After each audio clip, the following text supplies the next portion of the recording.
Gotcha. All right, you're all set. Have a good meeting. All right. Thanks, Pablo. Appreciate it. Take care. Bye-bye.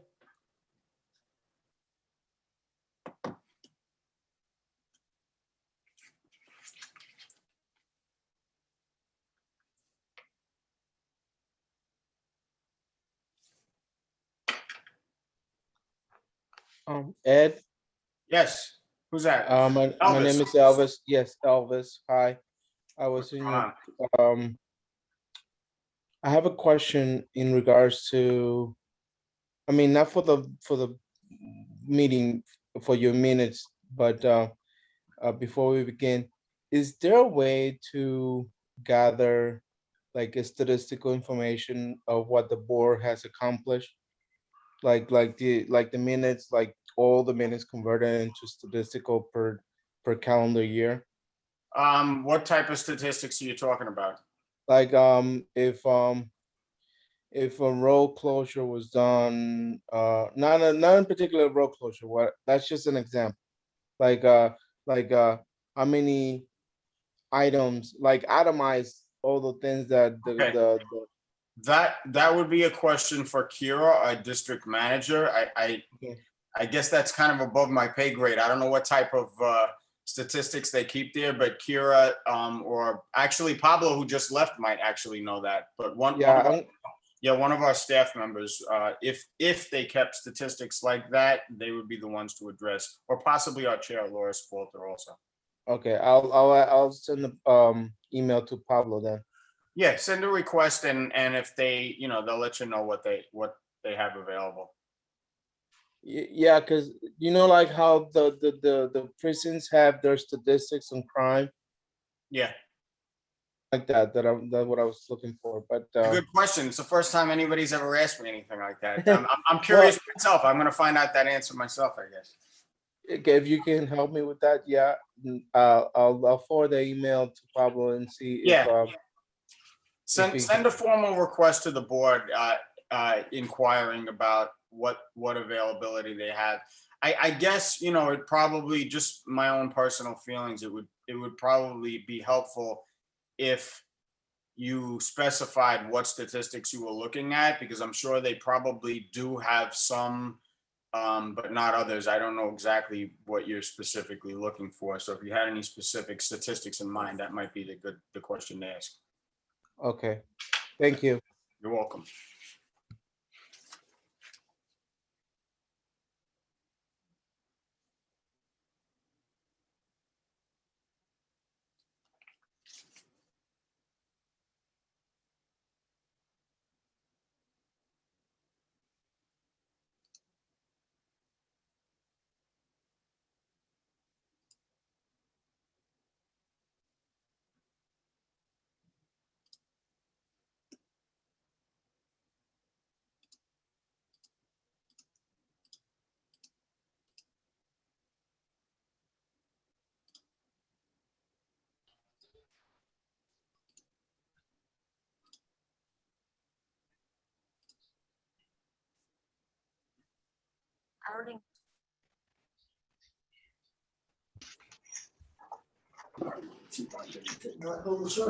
Mr. Pablo.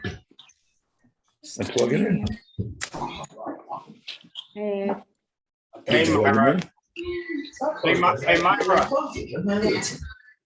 Pablo What'd you left. say? I'm not sure how to make And you unplugged it again? Okay.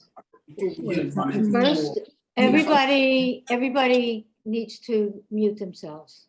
Thank you. Down along the bottom, I think. Yep. Oh, no, go into the participants. Okay, yep. And yeah, and then next to my name, there should be, if you go More. over, you'll see more. Okay. Hey, this is pretty simple stuff. I actually needed you to explain that to me, which is not saying much. All right. Let's see. Make co-host. Very good. Good. You are good to go.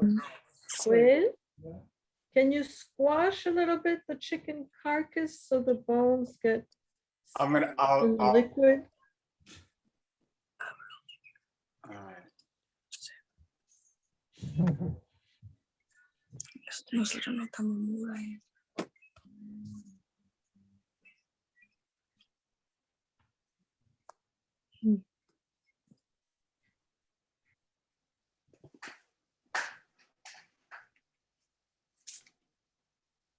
Okay. I just want to see if we have a quorum here.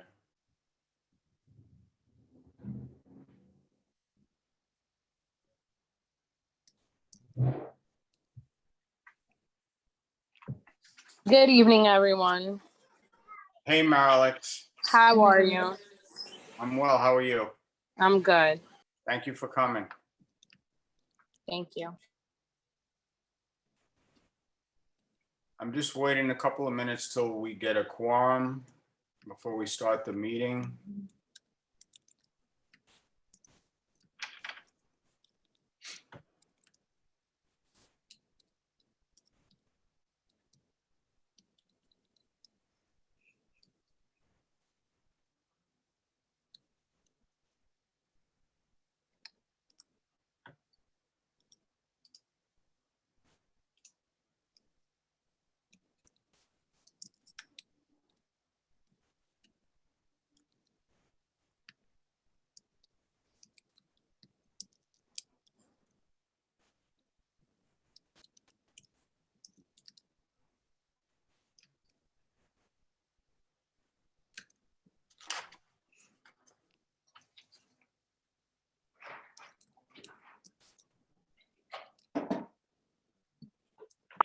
I'll be right Okay, back. so I see we have a quorum here.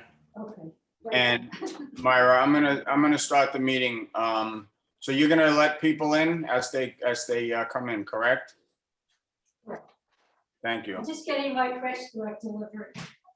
Sorry, bad timing. Go It's all ahead. right.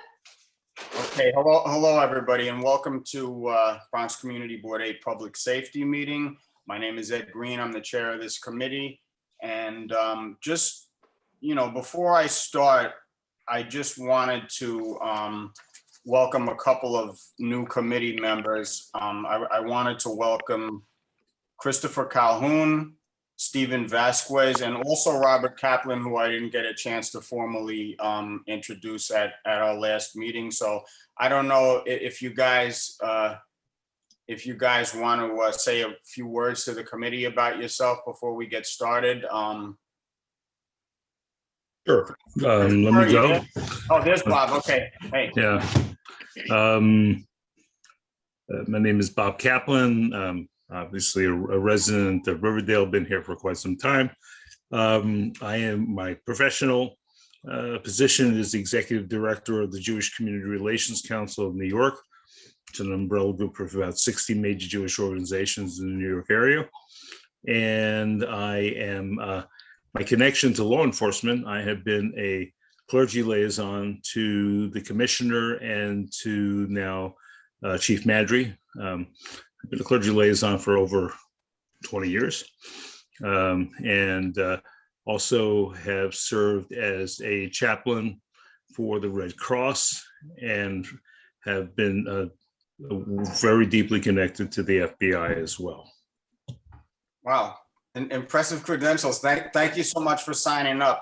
You're going to be a great addition to this committee. I really appreciate having you here. Thank you. My pleasure. Okay, is Christopher Calhoun here? Yes, I am, Ed. Hopefully this is not repetitive for some of you when I introduced myself at the main board meeting, but I'm Chris Calhoun. Call me Christopher if you want, whatever works for you guys. Lifelong resident, schooled throughout my schooling career, even going to Lehman College towards the end. And did work for the Department of Transportation just before the COVID. I know the DOT is not favored too much in this area, but I had nothing to do with road safety or anything. I was in their ferry division. So I'm happy to be part of this committee. I also signed up for traffic and transportation. So I thought it would pretty much go hand in hand, being a new member of the board, that I thought I'd give my go at it. Happy to be here. We're happy to have you here. Thanks for signing up, Chris. Okay, Stephen, are you here? Stephen Vasquez? Yep, I'm here. Hey. Good evening, guys. My name is Stephen Vasquez. I'm a new resident of Riverdale. Prior to that, I've honestly lived all throughout the city, Astoria, 'Bensonhurst in Brooklyn, Upper West Side of Manhattan. connects me to law enforcement. I am a police officer with the New York City Police Department, currently working out of Midtown South. Been a police officer for about 9 years now, 9.5. Prior to working in Midtown South, I worked in the 46th precinct in the Bronx, up on 2120 Ryder Avenue. And yeah, hopefully, my experience as a police officer will, hopefully contribute to, positive interactions here with the board and public safety committee. Thanks, Stephen. Again, I appreciate having you here, and your experience is going to be very valuable to this committee. Thank you for signing up. Okay, and last but not least, I just wanted to also congratulate Captain Gervin on his promotion, which I didn't get a chance to do publicly.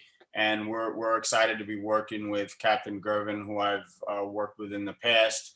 And I know our district manager and our chair have worked with you, and we're very happy to have you as the new commanding officer of the 50th precinct. So thanks, Captain Gervin, and it's look forward to working with you. Absolutely. Thanks so much, Ed. Got it. Okay, so I just want to do a roll call, take attendance here for a roll call. So when I call your name, just say here or present. Okay, Myra Joyce, Here. Margaret Donato, Present.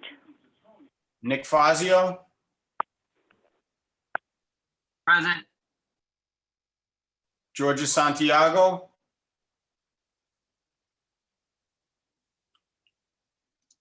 Georgia Santiago. Was that Georgia? Did I hear Georgia? Yes. Hey, Georgia. Hi, Hi, Georgia. dear. Hey. Hi, everybody. Hi. Robert Kaplan, Here. Stephen Vasquez, Here. Ted Morris. Ted Morris. Okay, no Ted for now. Christopher Calhoun.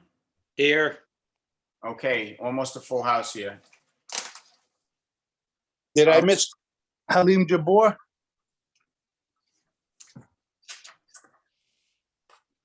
For the Hill Bistro? No, no, you didn't miss it. We have that on our agenda a little bit later after the NYPD report. Okay, perfect. So before we go on, okay, there's a few phone numbers in here. I just want to make sure.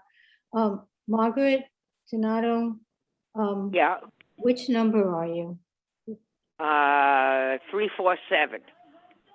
Okay, the 757 number? Yeah. Okay. Good, Myra? Oh, we got good. There's we got a another, few more? no, there's another number. Wait. Okay, Georgia. 562. 562. Where's that? 718 562. Oh, okay. I got it, the 718 number. Okay. Okay. I think I'm good. Oh, there's a 917 number. Is this a member of the public?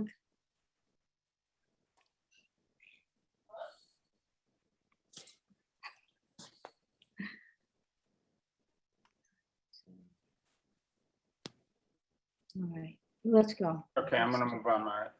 Thank you, Myra. Mhm. Okay, so the secretary's draft of the minutes was sent to each of you. Does anybody have any corrections they feel need to be made about the minutes? Okay, I don't hear any corrections. Margaret, I see your hand up. Do you have any question about the minutes or any corrections about the minutes? No. It must Okay. have been a mistake. Okay, Sorry. that's all right. Okay, so do we have a motion to approve the minutes? Motion to approve the minutes. Do we have a second? Second it. Okay, anybody Second. opposed or any abstentions? Speak now. Okay, I hear none, so the minutes are approved unanimously. And The next order of business is the NYPD report. Captain Gervin? Good evening, everyone. For the 28th day, precincts experienced a slight uptick in crime, mostly property related. That's what always seems to drive our crime here in the 50th precinct. Grand larcenies are up from 42 last year to 47. But what we call COVID numbers, we're very low throughout the city, but we're up a little bit. Pretty flat along, no rapes or murders, up a little bit in robberies and felony assaults. Felony assaults are related to domestic crimes, persons that are known to the other complainant. Burglaries are down, and GLAs are flat. Stolen vehicles are flat for the time period. Those are our stats. With our new traffic sergeant, we're going to be focusing on scooters and dirt bike, those types of enforcement. We have a couple more in our precinct garage that we've seized this past week. With our new traffic officers, we can continue the speed enforcement on Riverdale Avenue and along the Henry Hudson Parkway Service Road, where they can on and off from 230th up to 239th Street. And we're going to use our new officers plus the auxiliary officers to use them for education, enforcement, and engineering, and figure out what we can do to improve those traffic conditions.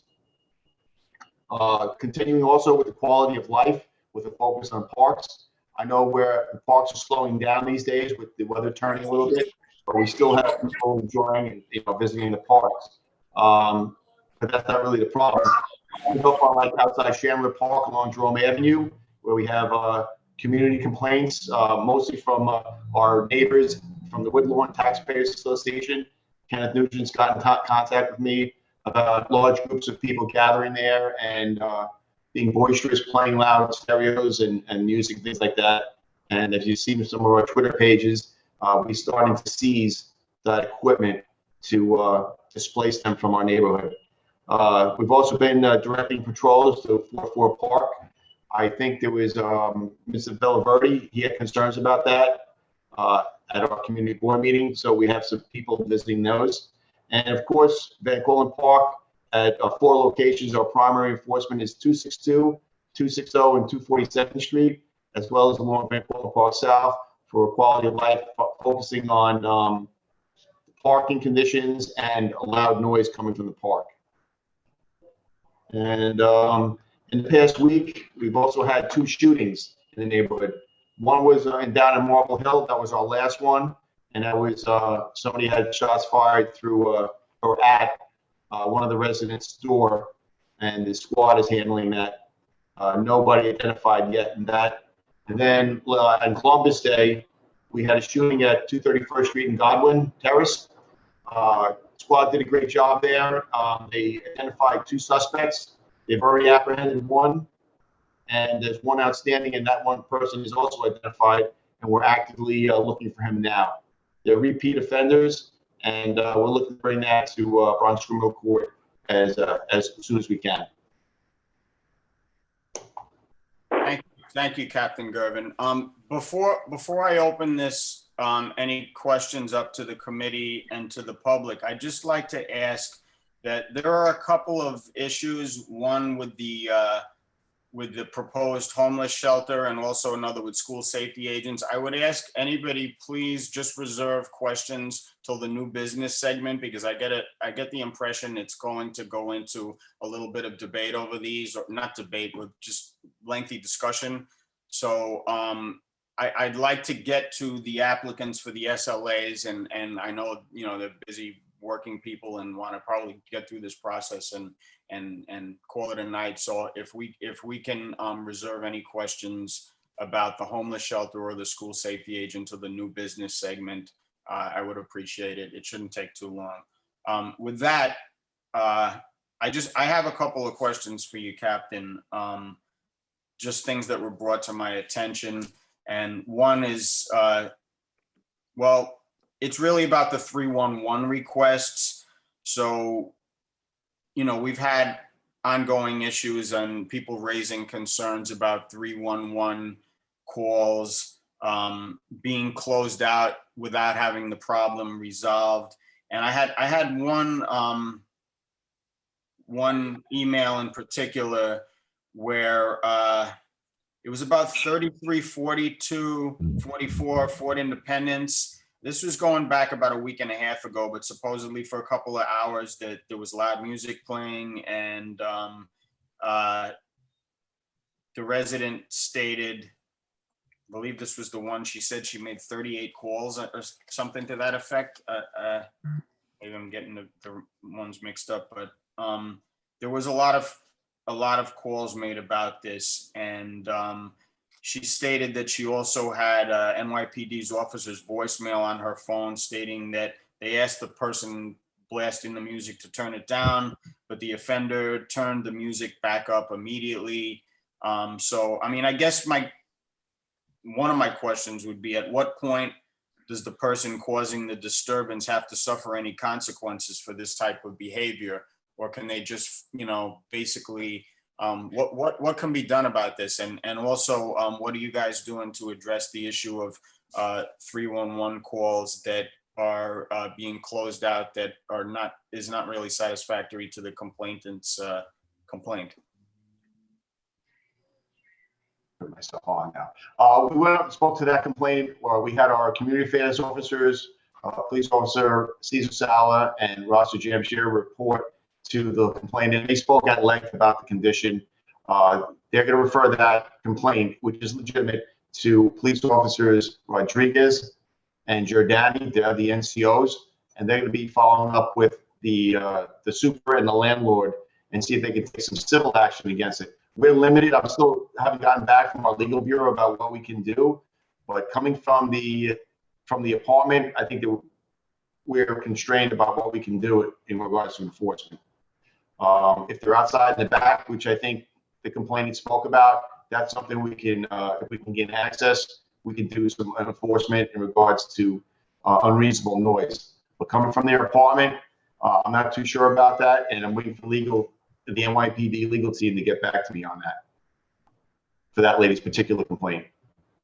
Thanks. And what about the overall 311 calls? And is the department doing anything to address people's concerns that a lot of these calls are being either closed out improperly, or I don't even know how to put it other than that. Well, so sometimes 311s, we prioritize, right? Our frontline supervisors prioritize all jobs 911 before 311. And based on our workload for that day, we may or may not get to it promptly. Sometimes our 311 calls can get pushed back hours at hand.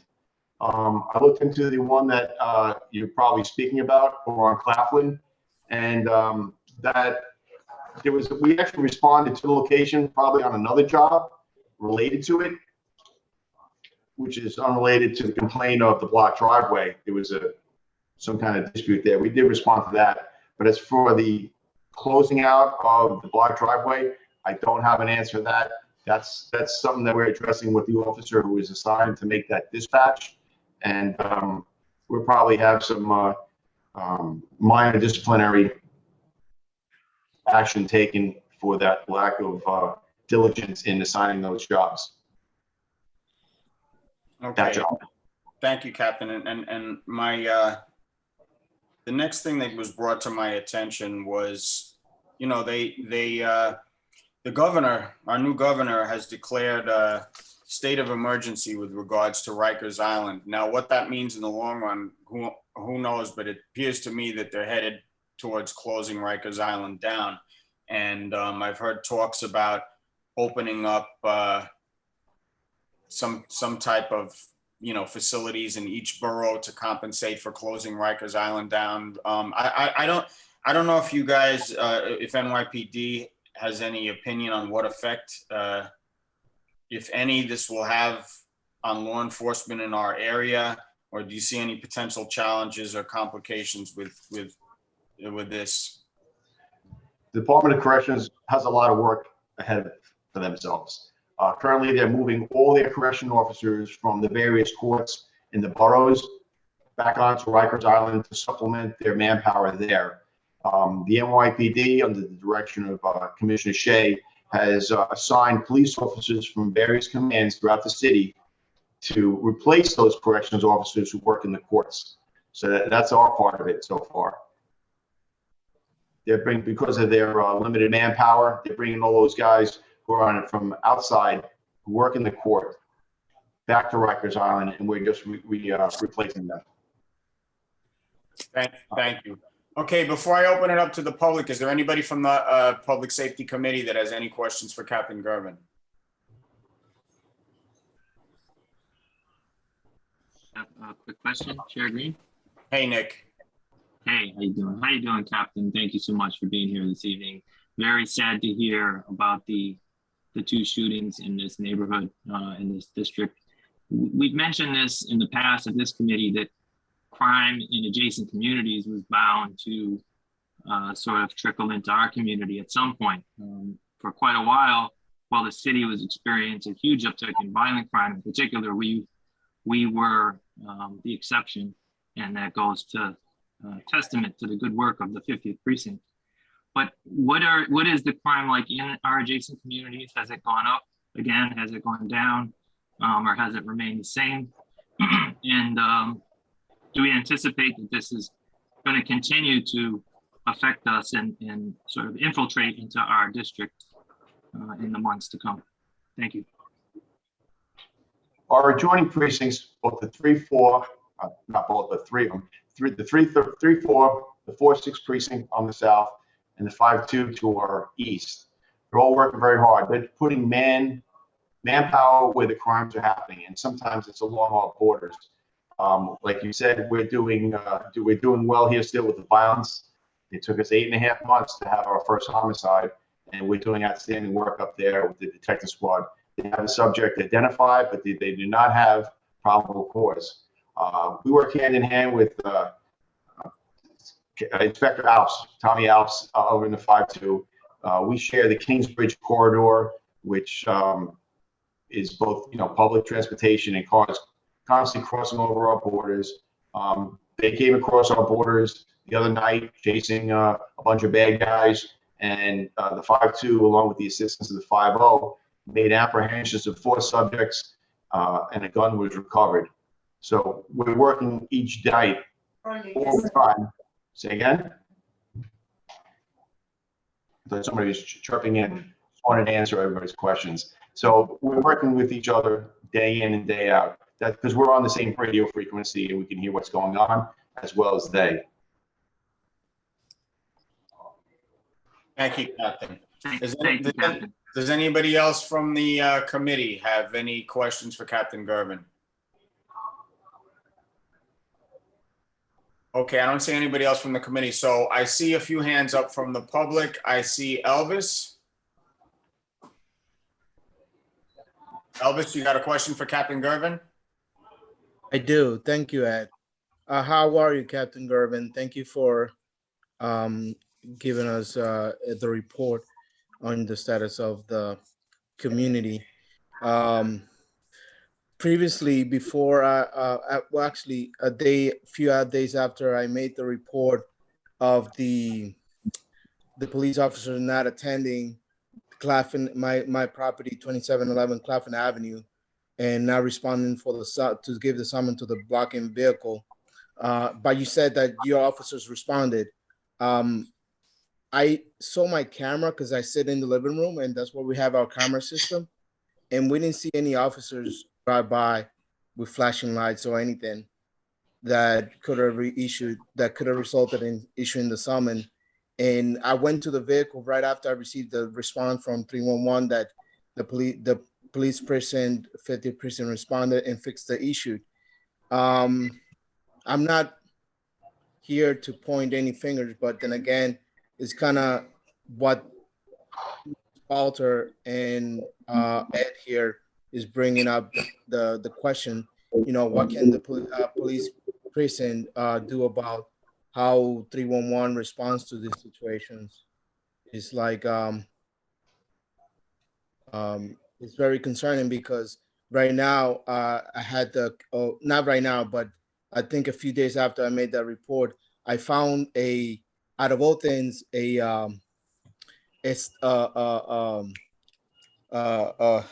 my manners, one of those devices to shock individuals with electricity. Stun gun, Taser. Tasers? taser, stun gun. It's a taser, a taser. I brought it over to the prison, and I would like to know if I mean, if it's available for the public to know, I mean, for us to know, or the community to know. Has anything been found about the taser that was found here in my property? I brought it over to the prison. I have the voucher. Usually, if it's not a firearm, we'll just vouch it as found property. I see. There won't be any further investigation. Okay. Only found guns, only when they're like guns found in the neighborhood or people surrender them, do we voucher them and continue with the investigation. I see. I'm gonna be in the lookout because that was my first, and we are in a situation where we're getting individuals trespassing our gates, and my dad, well, he thinks he wants to solve it his own way, but I suggest for him to call the police, and he's not doing that. I'm gonna talk to him about this and see what he does, if he actually, because we're getting individuals trespassing our gates and going into the garage and picking up items. On Ames. Excuse me? You're on the entrance on Ames Place. Yes, my entrance on the garage on Ames Place. And they're doing it past the midnight, they're doing it past 3 a.m. And then now they're doing it on daylight hours. In fact, my dad called one today, but I don't think he called the police because he would have told me he called the police, but he didn't call the police. And it's just becoming an issue because, I mean, what are your suggestions? Because my dad likes to keep his garage open for a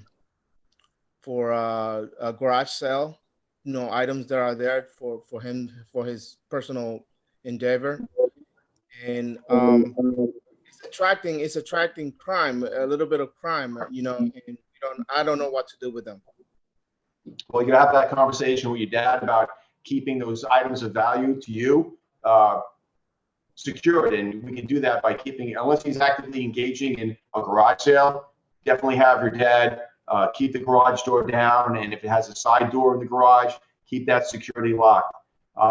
If there is an issue in the middle of the night, we've had a couple of successful apprehensions here in both in Riverdale and in Fieldston in regards to stealing from cars. We had an apprehension during the week of 3 individuals on Post Road and like 254th Street, I think, stealing a smog pump out of a vehicle. Our officers made that apprehension as a result of a 911 call. And then later in the evening, the next day, we had up in Fieldston, and another person apprehended from stealing things from a car, and that person was also apprehended. So I think if you have a condition on your street or on your property that you feel needs attention, definitely call 911.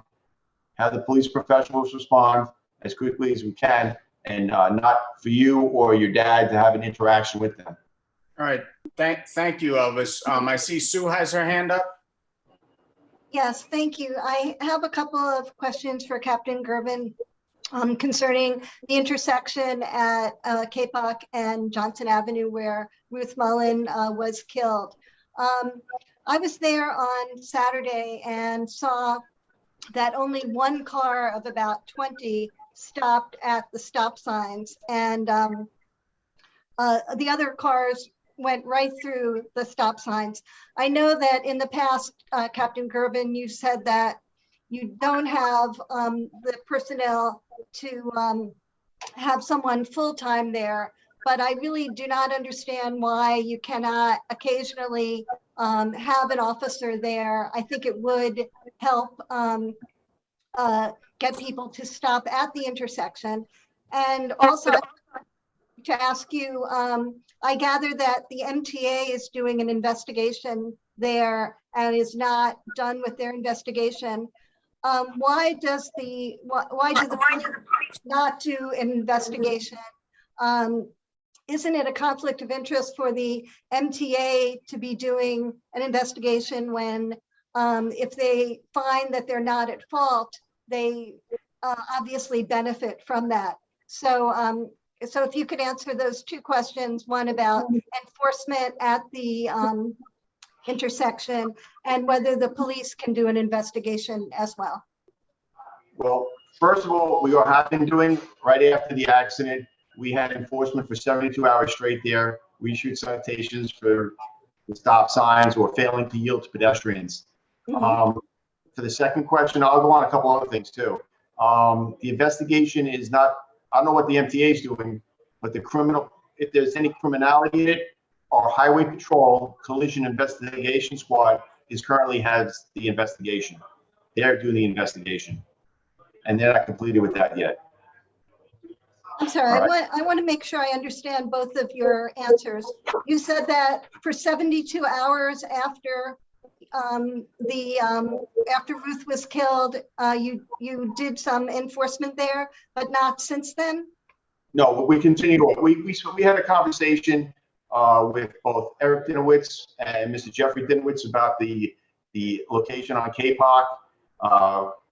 They're reaching out to the Department of Transportation and see if they could do some engineering at that location, which includes, I think there's moving the street light, which is nearby, closer to the intersection, getting a better marked crosswalks. And I think Eric Dinowitz spoke about, rather than having a stop sign there, like a 3-stage traffic light to control the intersection. I understand that, Captain Gervin, but I'm asking about the police department, not about DOT, whether you can do enforcement going forward, not just in the 72 hours after Ms. Mullins' death. Is it possible to get intermittent enforcement at the location? Yes, there is, and we've been doing it intermittently. Okay, that's good to hear. And if you could clarify your second point about Highway Patrol, are they doing an investigation right now? Yes, ma'am, they are. They're assigned investigators who specialize in collisions such as Ms. Mullins' accident. Okay, thank you very much. Thank you, Sue. I see somebody identified as user 2 with their hand up. User 2.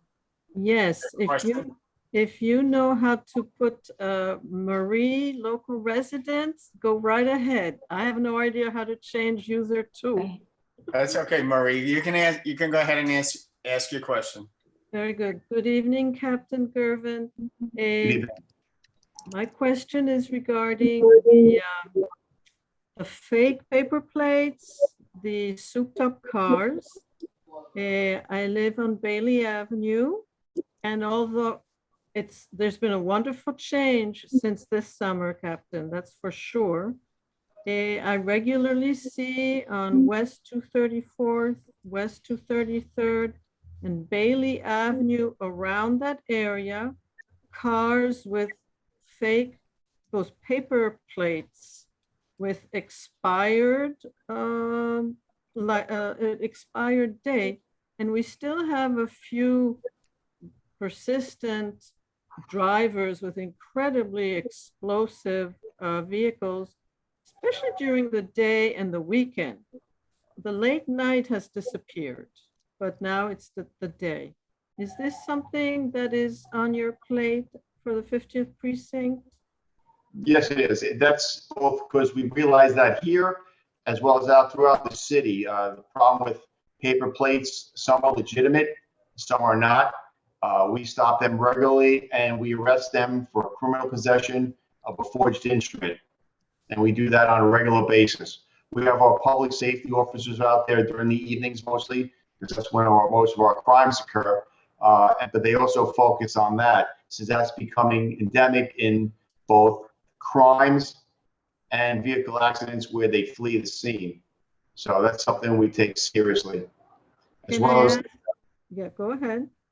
no, go ahead, you can speak. So if those cars in the mornings are parked on West 234th between Broadway and Bailey, West 233rd, Bailey by the baseball field, Bailey by 231st.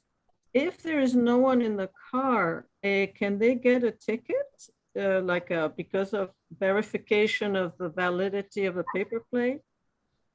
Usually they run the VIN number and they run the paper plate. Sometimes the plates come back to, like, say, Texas.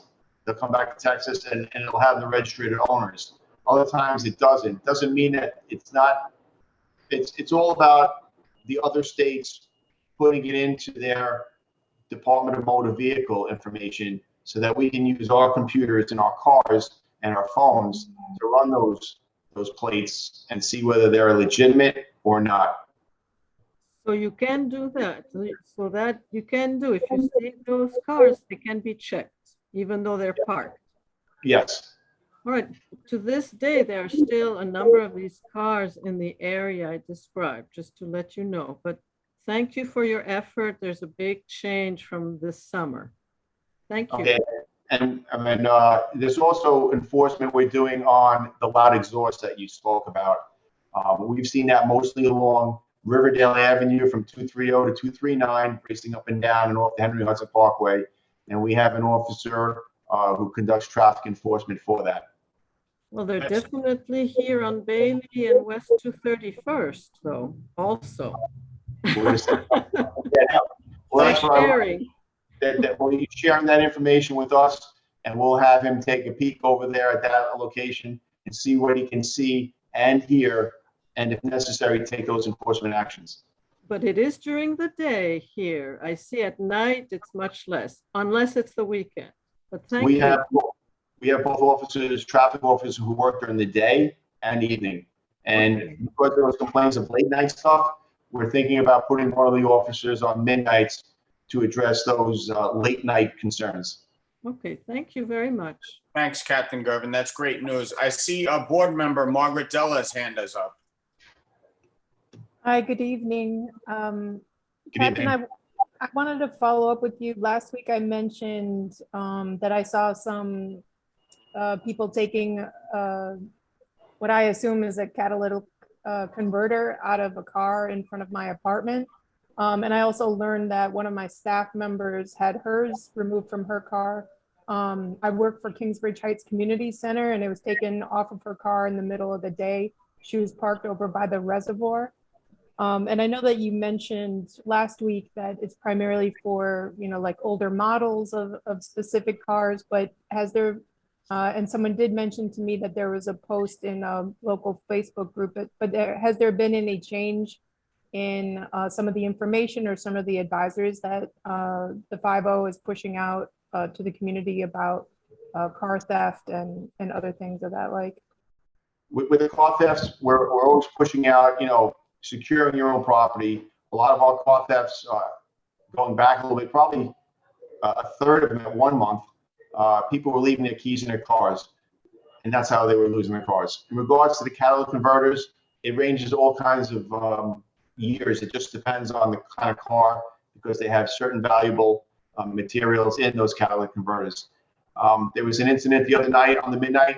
Our officers were at that location primarily for those thefts, both car breaks and car theft.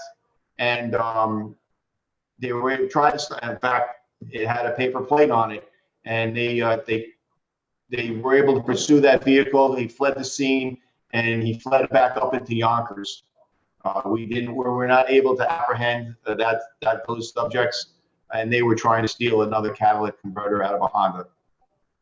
Okay, and maybe, to Marie's point, that we could use additional police presence, like just, doing, I'm sure we do see your crews going around, the cruisers circling through the Kingsbridge Heights areas, but definitely during the day. I mean, I'm sure you all are moving around the clock, but perhaps there's something to what Marie and I mentioned tonight.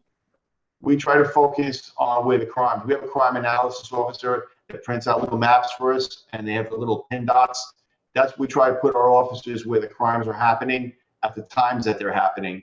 And when we get a briefing at roll call before they go out to patrol of like wanted flyers, crimes that are happening late night, and of course those car thefts, which are huge here and in the precinct, both car thefts, taking the tires and rims off cars, catalytic converters, the mirrors on the side of the cars. We're pushing that out every tour to all officers so that they're aware of what's going on here in the community. And sometimes we catch them and sometimes they get away with those high performance vehicles that they have. You good, Margaret? Yes, thank you. All right, thank you. Sylvia, I see your hand up. If this is in regard to the school safety agent, Yes. we're gonna bring it up in the old business because I have a feeling it may generate a bit of a discussion. I said that earlier. I don't know if you were on the call, but Oh, no, I wasn't. only because I just want to get the business owners and the SLAs. I want to try to That's get fine. them home. All right, thanks, Sylvia. That's fine. Thank you. All right. So thank you, Captain Gervin. I appreciate that. And with that, we're gonna go to the liquor license applications, and we have 3 renewal applications. So do we have anybody here from Palace of Japan? Is there anyone here representing Palace of Japan? Yes, right here, right here. Hi, how are you? I'm great. Good. So you're up for renewal. This is for a full liquor license. Has everybody from the committee reviewed the SLA application for renewal for full liquor license? Palace of Japan, 3505 Johnson Avenue? Mhm. Does anybody, Captain Gervin, do we have any issues about this particular location, 3505 Johnson Avenue? Anything on Palace of Japan? I don't recall any calls for service at that location. Okay, so does anybody on the committee have anything to say or any questions for the owner? Is this Miss Chen? Yes, Essen Chen. All right. Yes. No questions from the committee? Okay, so with that, we need to take a vote on this application for renewal. Anybody who is opposed or wants to abstain, let us know now from the committee. I don't see any hands up, so this application is approved by the Public Safety Committee unanimously, and it will go before our full board for a full vote at our next full board meeting. So thank you, Ms. Chen, for coming out, and have a good night. Thank you for all of you. Thank you. Welcome. Thank you. Okay, so we have, where is he? Give me 1 second. The Hill. We have The Hill. Is anyone here representing The Hill? Yes, here, Iggy Corey. Iggy, how are you? Good, good. Good evening. Okay, so 50th precinct, this is 3541 Riverdale Avenue, The Hill Bistro, 50th precinct. Captain Gervin, have you had any calls or any issues or anything of concern about this establishment or this location? No calls for service at that location, Mr. Green. Okay. I actually have a question for you, Iggy. Yeah, I see on your application, it says live music, recorded music. My question is, are you guys gonna bring in any promoters or anything like that? No, I mean, we've been doing, so previously, before COVID, I've done jazz bands on Wednesdays, and I had a pop band on Fridays, and I had a DJ on Saturdays. I mean, this is going back to 2017. Okay. Does anybody from the committee have any questions for the? Yes. I have a question. Okay, we have 2 questions, Myra and then Margaret. I do have a question as Oh. well. Okay. Okay, Iggy, I think you posted on Facebook about Mama, what is it? Mama Juana? Prime, yes. What is that about? Is this a name change or? So yeah, my brother-in-law took in somebody to manage and change the name to Mama Juana Cafe Prime, to change the concept because of the COVID and everything. So he's trying to make some changes, you know, how difficult it's been for the hospitality business. So, Mhm. Okay. So will there be something official going forward on this? oh yeah, absolutely. It's going to be, it'll be similar to the Hill Bistro, just different cuisines and different name, DBA name, same corp. Mhm. Okay, Margaret Donato, do you have a question? Or was it the same Yes. question? Okay. No, it was that question, but I have a question. The principal's going to change. No, No, it's No. not going to be anyone from Mama Juana. I know. well, Carlos, who's his good friend, is coming in to manage. Oh, but he's not going to be principal. No. Okay, that's my question. Okay, Nick, did you have a question for Iggy? Yeah, I think my questions were answered. Just to comment on, how you doing, Iggy, by the way? Good, good. How are you? Always a pleasure. Thank you. Yeah, I've been to Iggy's establishment many times. It's a great place, very nice crowd. Thank you very much. Especially love the brunches, the Sunday brunch, and the service is always fantastic.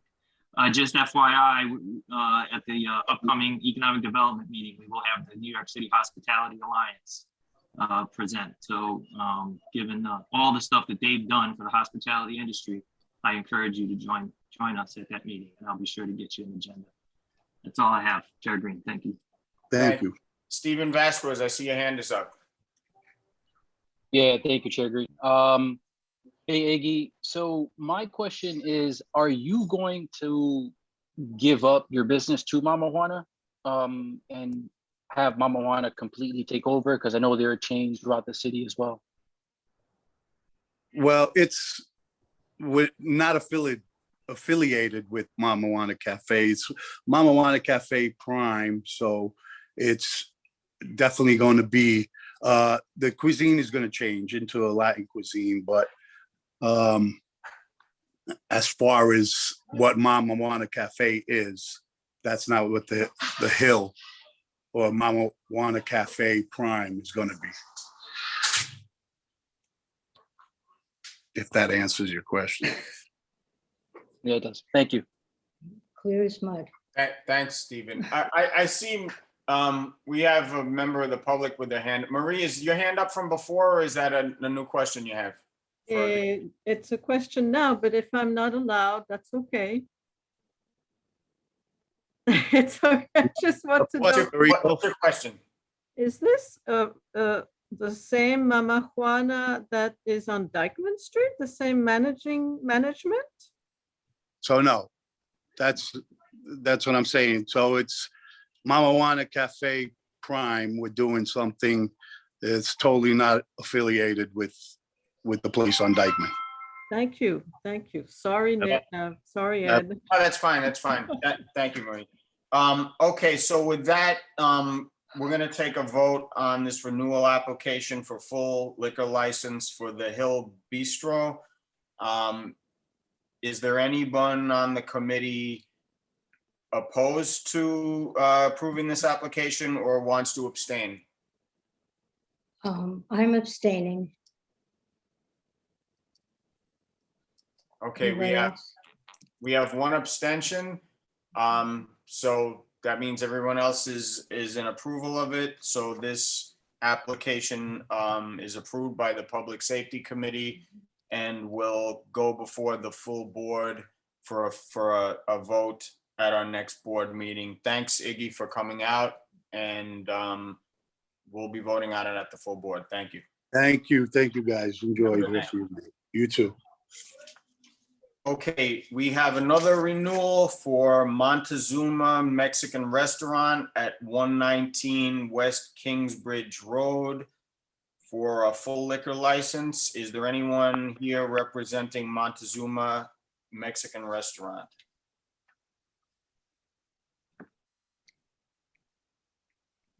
Anyone here from Montezuma Mexican Restaurant?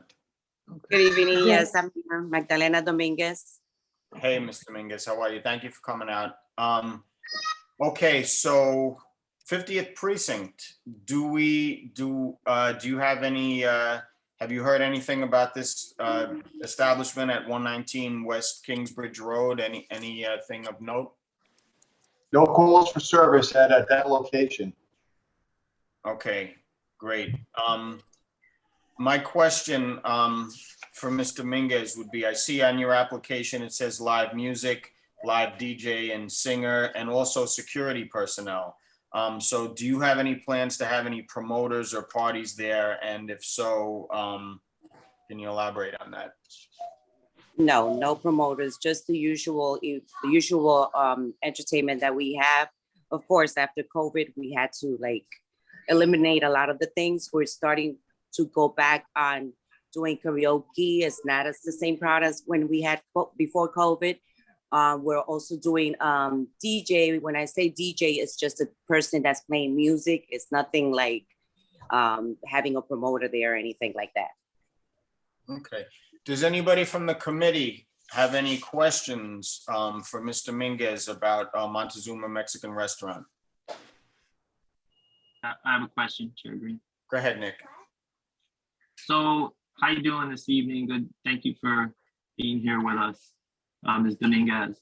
I know Mama Juana has been in this, I'm sorry, not Mama Juana. Montezuma has been here in this neighborhood for as long as I've lived here, which is over 20 years. How many years has Montezuma been there? Is it still on, I'm just out of curiosity, is it still under the same ownership? Yeah, well, we've been there since 1983. I've been the owner. It's a family restaurant. I took over from my father in 1996. Very good. Yeah, we've been there for a long time. Yeah. Well, congratulations for surviving COVID. Yes, thank you. And I was there well over 20 years ago, and I was back again not too long ago. And kudos to your consistency. Okay, thank you. Thanks, Thank Nick. you. Okay, so I don't see any more hands up from the committee, so we're gonna take a vote on this application. Is there anybody from the committee that is opposed to approving this application or wants to abstain? Okay, I don't see any hands up. I don't hear anyone. So this application is approved unanimously by the Public Safety Committee, and it will go before our full board for a full vote at our next board meeting. Thank you, Ms. Dominguez, for coming out, and have a good night. Good night. Thank you. Keep it safe. Good, thank you. Thank you. Okay, so we have a new application for Tobala at 3732 Riverdale Avenue, and it's for a full liquor license. Do we have anyone here representing Tobala at 3732 Riverdale Avenue? Hi, yes. we're here. Hey, how are you? The gang's all here. Good. Okay, 50th precinct. Well, it's a new application, but the area itself, 50th precinct, 3732 Riverdale Avenue. Has there been anything in that area at the past, even though this is a new application? I can't hear you, Captain. You're muted. I've been up there and just with regular businesses, nothing of note. Thank you. Okay, I have a question for the, and who am I speaking to? Who are the owners here? Are you guys the owners? Yes, Ellie and Roma. Luisani. Okay, I see on your application live music, disc jockey, recorded music. Are there going to be any promoters for parties or anything that you plan on? No promoters, just DJ, like sometimes. Okay, does, and I I also want to make note that a 2 a.m. agreement was received by the board. And for any of our new members of the committee who aren't familiar with this process, the Public Safety Committee of Bronx Community Board 8 has a policy for new applications that we require the owners of the establishment to agree to close their establishment by 2 a.m. for the first year of operation. And the owners of this establishment have signed this agreement, the 2 a.m. agreement. So that we do have the 2 a.m. agreement, and we thank you for that. And so does anybody from the committee have any questions for the owners yes. of Lala? Okay, Yes. Myra. Okay, so I see three of you, one's a baby on the screen. Okay. The one on the right, the one on the right is a kid, yeah? He's not The the one owner, in the right? middle, okay, I want to know who is who. Who's Dahlia? I'm using my daughter's Zoom meeting, so I don't know. You're not the kid? Wait. I'm Elusania Roma. Oh, wait. Who's Dahlia Roma? The owner, right? So Dahlia is my daughter. I'm using her Zoom. Okay. And I'm Roma. And she's Roma, and I'm Ellie. Roma, okay. Okay, let me see. Okay, so in the middle, you're Roma Mercader? Yes. Okay, And I am Tania, okay, Tanya? Luisania. Okay, That's All my right. email. okay. All right, we're good. You're just gonna be like playing, your music is not gonna be loud or anything, right? Like if No, you're eating in the restaurant next door, nobody's gonna be able to hear it next door or out in the street, is that right? Yes, that's correct. Yes, that's right. Okay, I'm gonna hold you to that. No music out in the street or. We know in any there's of the other restaurants. Yo Burgers, so. Yes, okay. All right, is there anybody else from the committee that has any questions for the owners? Okay, I have a question, Chair Green. I'm sorry. Go ahead, Nick. Good evening. Thank you again for being with us. Nick Fazio from the Public Safety Committee. What is the relationship between your establishment and Chente? So we Or used to isn't rent it for almost 5 years, and now we decided to open our own restaurant. Okay, because you two were here before, right? When Yes, Chente yes. was, right, that's how I Yeah. remember you. from. Okay, all right, well, welcome back. You missed us so much, you wanted to come back some more, right? Yeah. Thank you so much. Good luck with your new business. Thank you very much. Thank you. I recognized you also. I thought you were starting a chain or something. I didn't know. All right. Okay, so does anybody, well, no other questions from the committee. So we're gonna take a vote on this new application for Tobala at 3732 Riverdale Avenue. If there's anybody on the committee that opposes this application or wants to abstain, please speak up now or raise your hand. I don't see any hands and I don't hear anyone, so this application is approved unanimously and it will go before the full board for a vote at our next Bronx Community Board 8 full board meeting. I want to thank the owners for coming out and have a good night. Thank you very much. Okay, so next, all right, old business, school safety agents. I just wanted to bring this up. I know Sylvia wants to speak on this also, just for a little context here. This issue was initially brought to my attention by our committee member, Nick Fazio, about the, well, it was about a school safety agent in particular at PS 24 who was reassigned. But I think this is, this conversation should be about that, but also more broadly speaking about school safety agents in general, and what the future of that is in this community. So initially, just to give it context, we had an officer who was reassigned and not replaced at PS 24. I had reached out to the principal of that school, and we had a conversation about why that, because some of the parents were concerned, Nick was concerned about that, especially in light of some recent developments. We just had a really horrific incident, not in this in this community board, but just at Clinton High School, basically right around the corner, where there was a stabbing by another student. And so, people are concerned about having enough security there and school safety agents to, hopefully prevent stuff like this. So my conversation with the principal, Principal Schwartz, he stated that the safety agent was reassigned due to PS 24 not being classified as a high need school.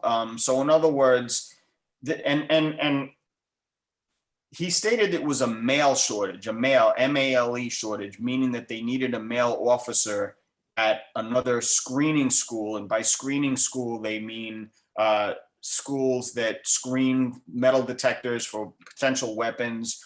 So he was reassigned to PS 95, which is also in our district, in our community board area.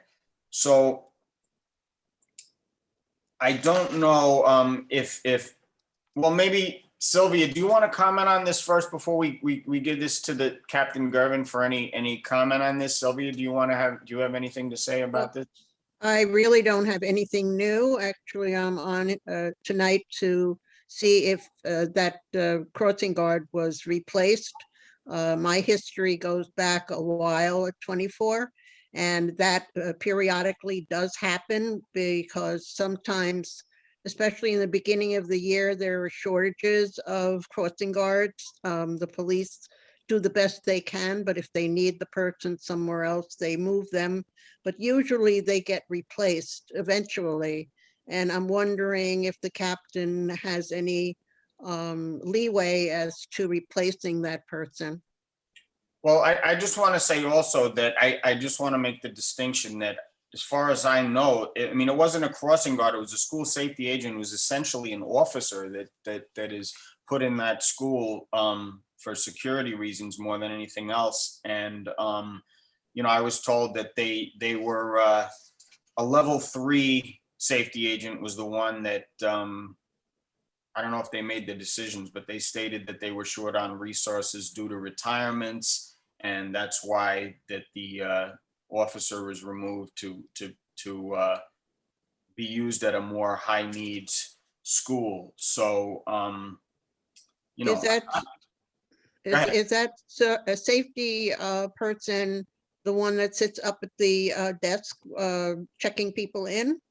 Is that what his job is? I believe so, but I think Captain Gervin would probably be better suited to answer that than myself. Captain, have you heard anything about this, or do you have any thoughts on this particular subject? No, I haven't heard anything about that. I know that the Department of Education is wishing to take back control of the school safety agents. I've spoken to several school safety agents in our interactions out at INTAC and JFK, and they have prior experience with them, both the Board of Ed and then supervision of them by the NYPD, and they feel that they have a better quality of training and relations with the NYPD under the NYPD auspices. So, but I don't know which way it's going to go. It's not my determination, but that's just me reaching out and talking to people in the field. Right. So the basic questions that were posed to me that I really had no answers for, that I would, was why was the officer reassigned? So we kind of got that answer. And why was he not replaced? Which, I mean, I guess the answer to that is this is availability. So, you know, the last thing would be, are there any plans to replace this officer in the near future, or add any more school safety officers, or any measures to compensate for their loss? And as of now, I mean, this is an NYPD issue, correct? I mean, I know they do plan on transferring a lot of this authority over to the Department of Education, but as of this moment, it is an NYPD issue, no? Oh, well, I don't have any control over the disposition of those school safety agents, but just like anywhere else, whether it's the police department or school safety, we try to put the resources where we need them most. So if they determine that another school needed a male or an additional school safety agent, it's well within reason to put them there. And just the same, they could be moving them back too, as needs dictate. Nick Fazio, I see your hand is up. You got a question? Yeah, thank you, Chair Green. Thanks again, Captain. Maybe you could help us better understand from an organizational standpoint how school safety agents are allocated based on need, what the process is in terms of determining that, which what channels does that go through, and how are those decisions made? That's underneath the school safety division, which I am not familiar with, so I don't think I can give a good insight to you. So it's a school safety division as a division of NYPD. So I'm going to assume Yes. that DOE is going to work with that division of NYPD in terms of determining where the schools of high needs are, correct? I would say that is a correct assumption, yes. Right. So if we wanted to investigate this further, we would have to go through that particular division. Yes, school And safety could division. could you arrange communication if we wanted to pursue that with that particular division? Because Sure, we have. okay, go ahead. I'm sorry. No, go ahead. I'm sorry. Go ahead. I didn't hear you. Go ahead, Captain Gorman. No, go ahead, Captain. I didn't hear what Nick said. I got the train going by here in the 5-0. Oh, okay. No, what I was saying was, so if we wanted to do further investigation or learn more about sort of the allocation of resources in terms of safety for the schools, you could connect us with a contact in that division. Is that correct? Certainly, I'll find out. I don't have one myself, but I can find out for you, and I will pass it on to you, or just shoot it out to the CBA email address for you to peruse. Thank you. Thank you, Captain. I'd like to correspond with them myself, because just in light of what happened over here at Clinton and some of the other incidents I've been reading about in the news, not necessarily in this district, but you know, when you see stuff happening in other places, it's usually just a matter of time before it comes right to your doorstep. So I have a feeling this issue is, you know, it's kind of serious. You know, if we're going to have incidents breaking out in schools and we don't have enough safety agents to make sure kids are, you know, properly supervised, you know, there could be potential problems. So this might be an issue that we might want to make contact with somebody and bring before the committee to discuss. Okay, so next, I want to bring up an issue that's come up recently about the homeless shelter that the proposed homeless shelter at 6661 Broadway at 262nd Street. That the proposal is 130 homeless men are going to go into this facility, and they're looking at, you know, this might be like a 2-year process before this is completed.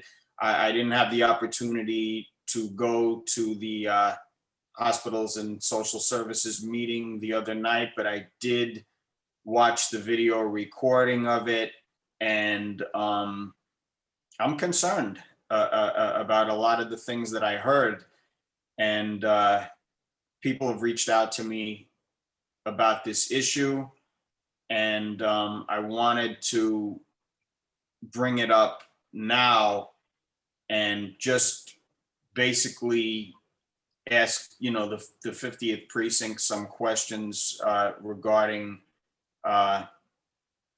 some of these issues with this project. So just to frame this a little bit,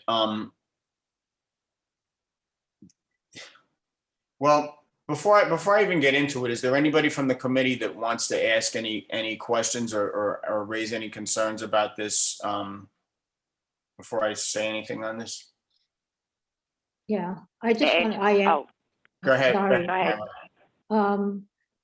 Yeah, I'm extremely concerned about it. I'm concerned because we have up in the North Broadway area, there's several facilities, not necessarily all homeless shelters, but several facilities that seem to be problematic, and this will only, I believe, add to the problem.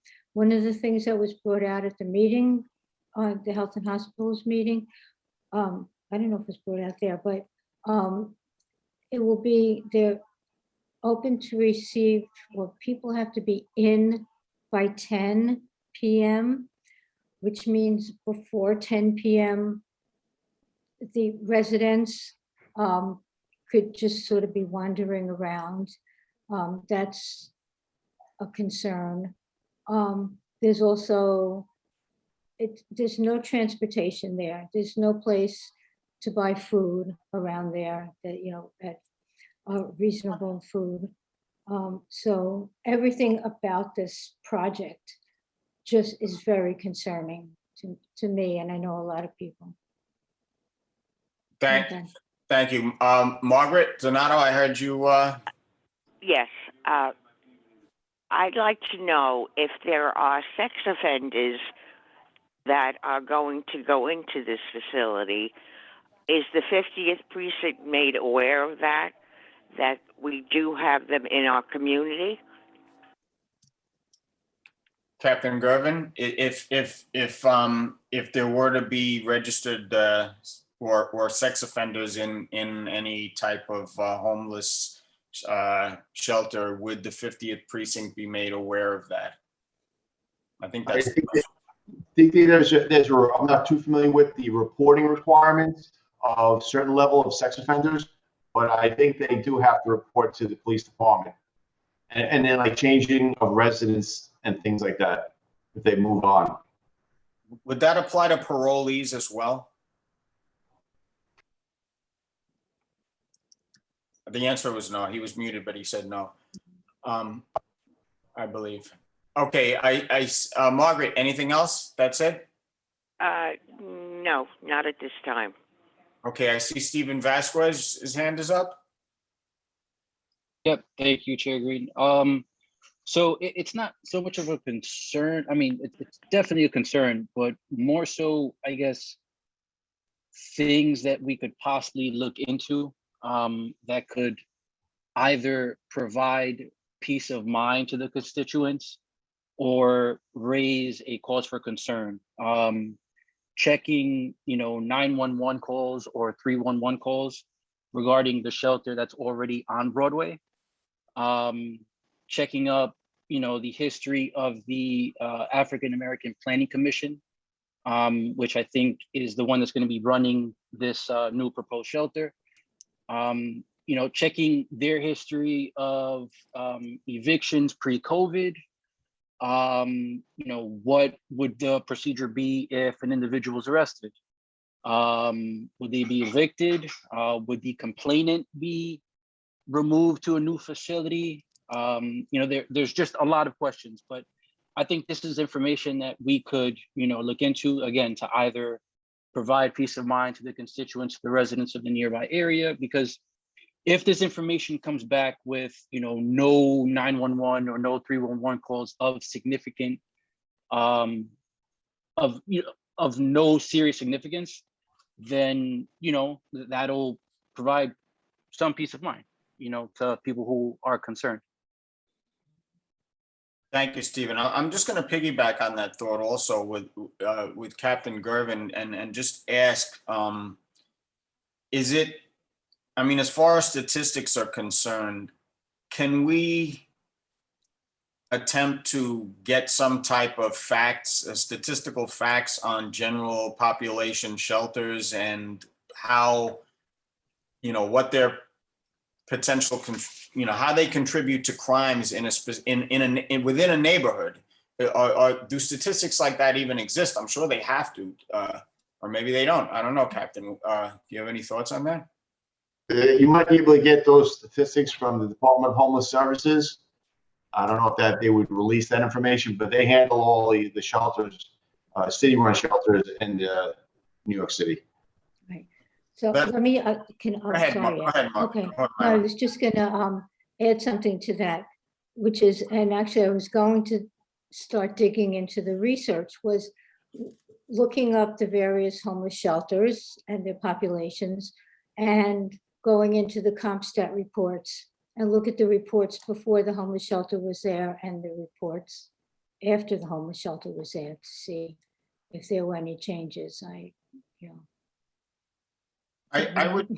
would just add also that I would think that statistics like that, if kept, which they should be, would have to be or should be available to the general public, because I mean, this is numbers like that are what we make determinations on whether these types of projects are successful or actually, harmful to the community. So I would think that if these statistics do exist, I don't see how they could be concealed from the public. Just my thoughts. So, Oh, go ahead, Margaret. I just wanted to point out that the shelter on Broadway is a transitional family shelter. It's not single men. Correct. Yep. Okay. No, I just wanted everyone to be aware of that. And to my knowledge, there has not really been any major problems there.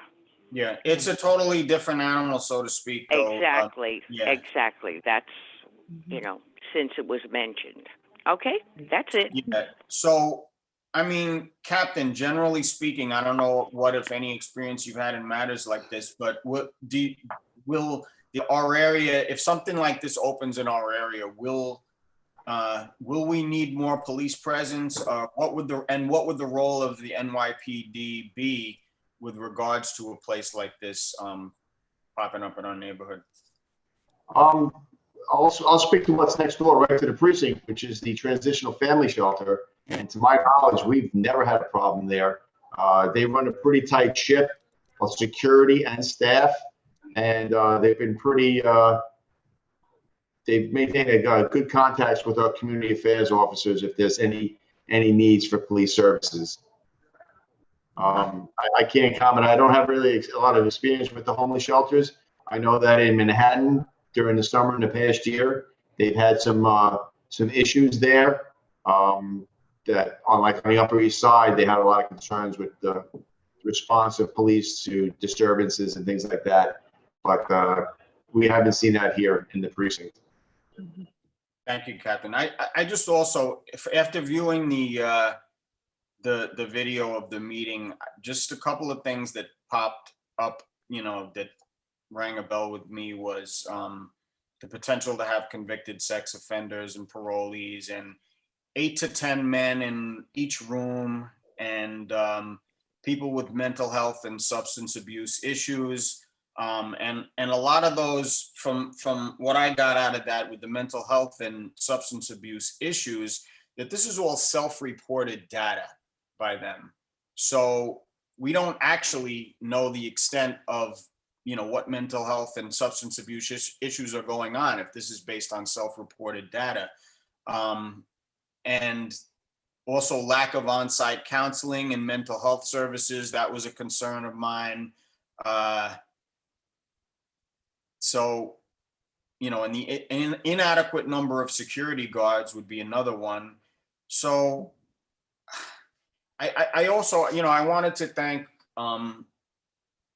our assemblyman and our councilman for, I oppose this as well. And, my own personal experience, I've had some experience with this in the past.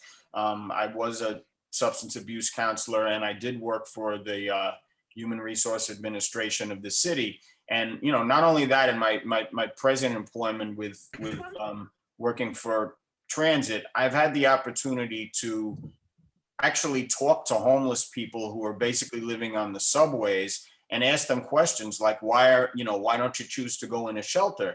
And the answer is very common and the shelters that they would be going into would be similar to this type of shelter.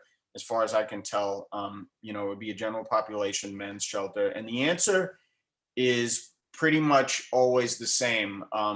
They tell me that they're afraid to go in the shelters for their safety. They feel safer on the trains or safer sleeping out in the parks because they feel their safety is being compromised. They feel that their possessions will be stolen. They're afraid of waking up in the middle of the night with somebody with a razor blade at their throat. I've heard some real horror stories about shelters. So as chair of public safety, I'm going to go on record as saying that I oppose this, and I think our assemblyman and our councilman made some very good points. Can I ask a question? Bob, go ahead, Bob. Yeah. Is this committee going to be asked to make a formal recommendation on whether to oppose or approve the homeless shelter? I know that I also sit on the Health and Hospital, and is that going to be the purview of this committee? And we'll start there. That's to be determined. I don't want to say at this point. It's still early in this process. I just already went on record as saying I oppose it. But as far as any committee resolution, that's something I think we have to discuss. Again, this is very early in this process, and the other thing is I don't feel we really got any strong support for our community to oppose this from our other elected officials, other than our assemblyman and our councilman. But as far as this committee is concerned and the board is concerned, that's going to play out as we continue to discuss this. Bob, you're muted. Who ultimately within the board makes a decision on which committees are going to make formal recommendations for or against? Is that a process that happens in the executive board? Does that happen through the chair? I'd say all of the above. Although I don't want to speak from an authority I don't have, but I just from my experience on this board, I would say it's based on all of the above. It's a collective, it's a collective decision, but there obviously are one or two people that have great influence in this. Right. So if in fact, I know that the land use is going to be holding a hearing as well, would there be an interest perhaps in this committee of holding a formal hearing somewhere along the road so that some of the questions can be more formally answered? Your concern about the data regarding the increase in crime in an area, I'm sure that data exists, and where it exists, it can be found out. And whether there's issues around mental health, the proper number of mental health counselors, that was actually a concern within the Health and Hospitals Corporation, Health and Hospitals Committee. So if there's somewhere along the road that their decision is made, I think it would be very helpful to have a formal hearing to be able to bring in the right folks to be able to give, rather than anecdotal information, but concrete data that can begin to answer some of the questions and concerns of the community. So we're not working from feelings, but rather than or emotions, but rather from data driven. I would concur with pretty much everything you said, and I would say that I would reserve that question for our board chair. I think she might be able to give you better insight on that than myself. So can I just add to that? Ira, go ahead. When the transitional shelter was coming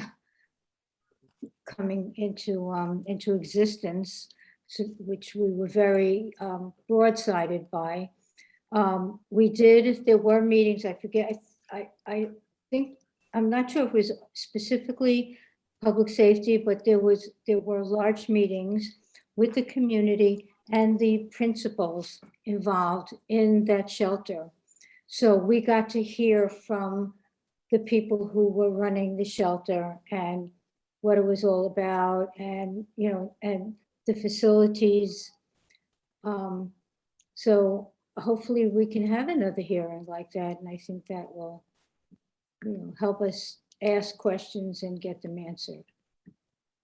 I agree, Myra, and I think it's important to get the players that are involved in this back to, you know, having another discussion when we're a little bit more armed with the facts. So, you know, and one of the things that I heard that was a little bit disturbing to me from that video recording of that meeting was how the, you know, the deputy commissioner of DSS, I just felt there was a lot of wordsmithing going on around this. And one of the things mentioned was that mental health and substance abuse diagnosed with severe and persistent diagnoses from, you know, mental health and substance abuse would not be located at that site. Now, when I initially heard that, I almost felt that I heard a like collective sigh of relief from the community, but I think that's a very deceptive way of using words, because somebody diagnosed as severe and persistent, what does that actually mean?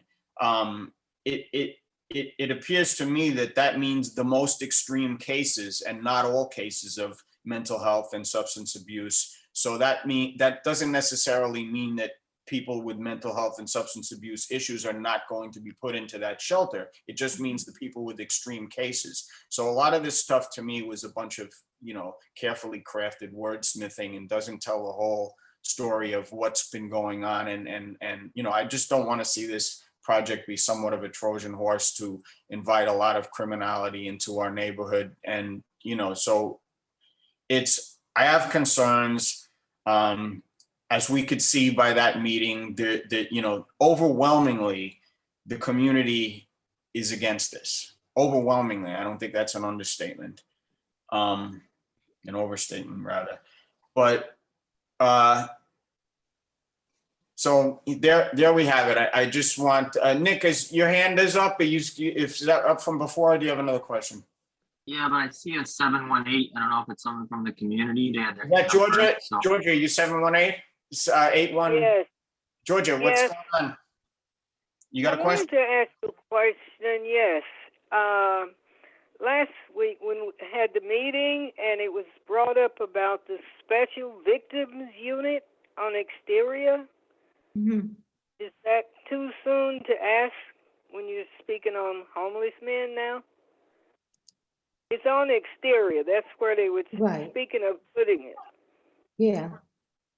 Okay, that's Different- not a precinct. That's a whole different thing. Oh, That is okay. an intake for, you know, rape victims and crime victims. It's not, I wouldn't worry Okay. about that. I just wanted to know. Yeah. But I'll be listening out for that because that's right here. Mm-hmm. You know. But thank you so much. Okay. Thanks, Ed. Thanks, Georgia. Does anybody else have any comments? Dan, did you want to say something, or? No, just listening. Okay. I think you guys kind of all said it well. I mean, I'll simply say, I do hope that the matter goes to land use. And I hope the land use committee can review, because I don't think anybody actually knows or understands what's going to be built there or constructed. And you know, that's going to be a starting basis to see whether or not the facility is large enough for 130 men. In addition to the topics that you guys raised, Bob and Ed, you know, I would say one of the things that stood out most to me was that they said they were going to put up to 8 men in a room. And when I asked what the size of the room was, they couldn't answer the question. So again, I do hope this goes to land use. I think, look, just being a former chair, I could say, when this goes to the board, I hope it's not various committees taking different votes. And I think that's certainly a topic for the executive committee. Thanks, Dan. And one of my questions also with regards to that or one of my concerns rather would be, if this does wind up in land use and if the community is kind of hell bent on stopping this project, if we're going to look at it as a land use issue or a zoning issue or whatever it is, I don't know if that's necessarily the right approach. The real problem is the outrage the community feels over being put in an unsafe environment due to it. So, I mean, there's several fronts where you can go after this on, but I think the main concern is the safety element of this in the long run. Right now, there is no public safety issue because there is no homeless shelter, but we do have other homeless shelters to look at. And that's why I think it's important to start trying to gather statistics on this and see what the impact of these shelters are in other communities, so we could at least have a reference point of pointing out to anyone who wants to listen, I guess, why this is not a good idea for our community. So probably land use is the best way to go at this point, but I just think it's a broader issue than that, really at the heart of the matter is the public safety concerns. And I think all of those would probably come out at a land use meeting as well. And they are, all of the concerns raised are all valid this evening. Yeah. Okay, Nick, your hand is up. Yeah, sorry, from before, but I definitely don't mind waiting because it's an interesting conversation. Yeah, just I agree. This is a land use issue in terms of the edifice and the structure and the location and so forth. And I think a lot of information will come from that as well. One of the things that I thought was interesting at the hospital, at Omar's committee, was the information regarding the nonprofit, because not all homeless shelters are the same, right? So we could look at certain data, and I don't know if that data will be indicative of this particular shelter. So I think we have to look at in even more detail sort of the theory and the philosophy behind the homeless shelter, which would be the nonprofit. Some are sort of housing first theories in terms of homelessness, where they provide the home, and the theory is that if you provide somebody a safe place to live or a place to live, then all the other sort of services eventually will fall into place. And then there's other organizations that look at it in the complete opposite light, where you can have an all men's homeless shelter that could be formerly incarcerated, formerly homeless, but they have to go through very regimented protocols in terms of drug testing, where they are with their parole, whether they have looked for work, their job training and so forth, and then they are able to obtain sort of that right to that housing. So there's very different approaches, and I think some of this sort of came out. I'm pretty sure that to most people in the community, the answers that we got from the nonprofit were insufficient at this point. But I mean, I think it's something that we should continue to investigate and look at. Thank you, Nick. Okay, so with that, with no further business for the committee, do we have a motion to adjourn? I move we adjourn. Do we have a second? Second. Okay, with that, the meeting is adjourned. I want to thank everybody for coming out, and we have some conversations that will be to be continued. So thanks everybody for coming out, and have a safe night. Good night, everyone. Thank you. All right. Thank you all. Good night. Bye. Nice to be part of this committee. Thank you. Welcome.